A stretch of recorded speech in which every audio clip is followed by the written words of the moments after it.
I'm from Texas. I'm a small town girl from the Valley. Even if I have all those degrees and I'm a lawyer, I'm a Tejana. I'm a Texas person at heart. I love my state.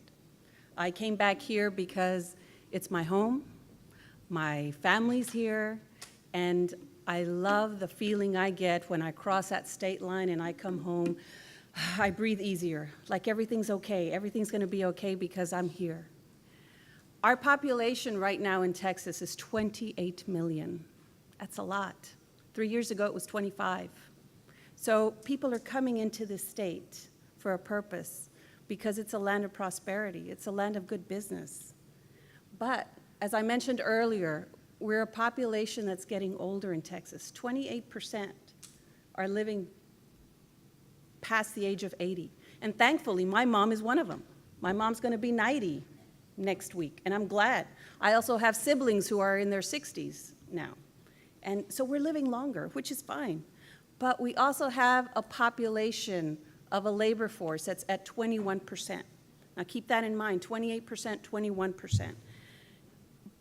By the year 2016, our country, our state in Texas, our young population is gonna grow smaller and smaller just based on what we have here. We don't have enough people to pay into the system, to do our jobs. You know, we need to find more workers to come into Texas. Remember the economic issue that I told you at the beginning, to keep focused on. If we get sidetracked with anger and hate, we will never solve this issue. It's an immigration opportunity for us. It is the opportunity to have these people pay into our system that will create $4 trillion that we need because our deficit is so large. Why is this number important? Because it is feeding into these programs that are creating dependency. We are creating a population that wants things. We are not creating a population that wants to have opportunity. Now, the state comptroller in Texas did a study. If we exclude undocumented people who have now probably married US citizens or other people in Texas, we stand to lose $69.3 billion in Texas in economic activity. $30.8 billion will be lost in gross state product and approximately 400,000 jobs in Texas. That's a lot. That's a lot. And if we constantly contradict ourselves, we want these people in here to work, pay taxes. And then what? They don't have an allegiance to our country. They won't love this country.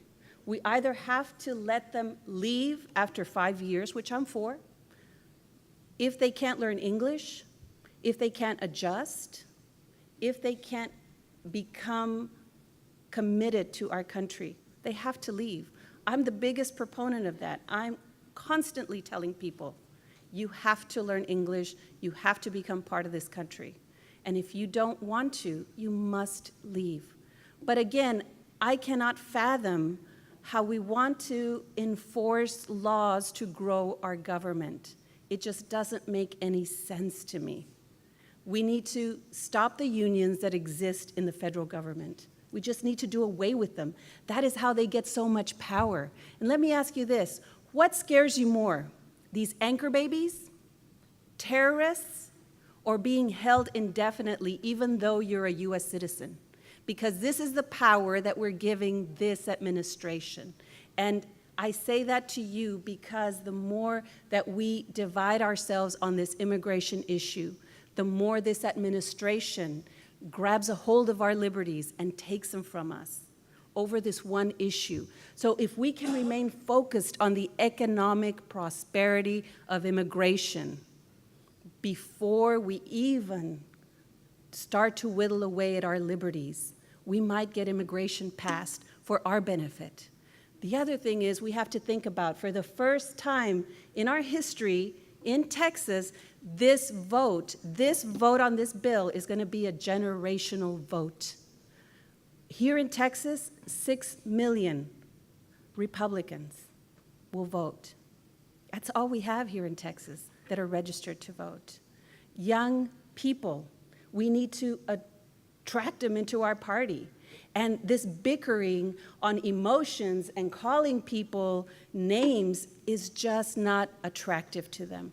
We need to be focused.